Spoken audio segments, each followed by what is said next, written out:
Party Rajasthan में महाराणा प्रताप के पन्ने, जिस पर केवल मैं और आप नहीं, राजस्थान के लोग नहीं, हिंदुस्तान के लोग ही नहीं, भारत का बैठा हुआ दुनिया में कोई भी आदमी जिसके ऊपर गर्व करता है, उसका पन्ना जो सरकार हटाती है, उस सरकार को इस तरह के प्रश्न खड़े करने का अधिकार नहीं है।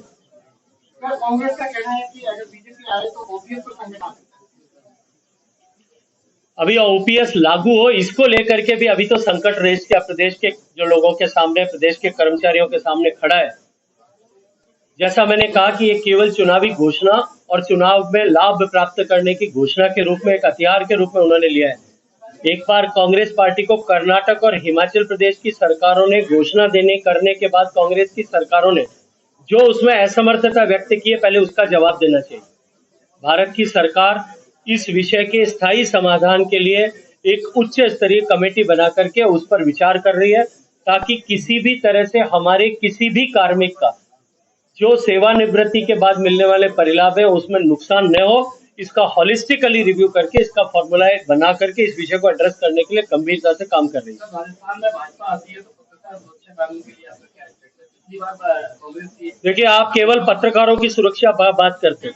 मैं प्रदेश में जो 7,200 लोग, इस प्रदेश में निरीह लोग जिनको निरापराध थे, जिनका कोई लेना देना नहीं था, ऐसे दलित के बेटे, गरीब के बेटे, किसान के बेटे, जो राजस्थान में गैंगवार के चलते हुए, राजस्थान के माफियाओं के आपसी लड़ाई के चलते हुए ऐसे 7,200 लोग जो मारे गए हैं, उनको साक्षी मान करके, जिन राजस्थान में 2 लाख से ज्यादा माताओं बहनों के साथ में दुराचार हुआ, उनके एक एक आंसू को साक्षी मानते हुए, उन जो राजस्थान में इस माफिया वार के चलते हुए राजस्थान में जिन लोगों की सुरक्षा खतरे में पड़ी, इस राजस्थान में विभिन्न तरह के माफिया के चलते हुए जिन सरकारी कर्मचारियों, पुलिस कर्मियों को उनके रोकने के चलते हुए मौत के घाट उतार दिया गया, उन सब के परिजनों के सबको सामने रख करके शपथ उठा करके कहते हैं कि राजस्थान में केवल पत्रकार नहीं, राजस्थान के 8 करोड़ लोगों की सुरक्षा के लिए राजस्थान की सरकार काम करेगी।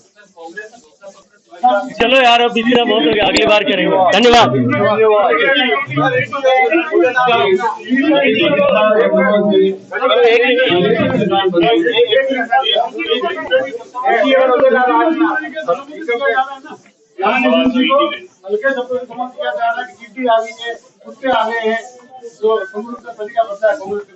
देखिए, दुर्भाग्यपूर्ण है और इस कार्रवाई के चलते जो खिसियाहट है और कार्रवाई आगे न बढ़े उसको लेकर के जो मन में भय है, उस भय का प्रतिकार इतने सुंदर शब्दों के साथ में संवैधानिक व्यवस्था से बनी हुई एक संस्था के लिए माननीय अशोक गहलोत साहब ने किया है। मैं आप लोगों के संज्ञान के लिए एक विषय आप सबके सामने रखना चाहता हूं। एनफोर्समेंट डायरेक्टरेट के पिछले 10 साल के, जितने 10 साल में मोदी जी की सरकार आने के बाद में जितने भी पीएमएलए में केसेस उन्होंने किए, उनकी सफलता, जो कन्विक्शन रेट है, जिसमें कोर्ट ने, न्यायालय ने प्रसंज्ञान लेकर के अंतिम सजा और फैसला सुनाया है, उसकी दर 96.54%। दुनिया की किसी भी इन्वेस्टिगेटिंग एजेंसी की सक्सेस कन्विक्शन रेशियो इससे बेहतर नहीं है। दुनिया का, देश का नहीं कह रहा हूं। उस संस्थान को जिसने पिछले पूरे 10 साल में जितने केसेस किए हैं अब तक, उन सारे केसेस में केवल 3% केसेस सरकार में काम करने वाले जनप्रतिनिधि या कोई पूर्व जनप्रतिनिधि, कुल मिलाकर के 3% भी केसेस ऐसे लोगों के नहीं है। उस संस्था के लिए इस तरह का शब्दों का उपयोग करना, देश की जनता और प्रदेश की जनता जानती है कि दर्द कहां है और तीस कहां से निकल रही है।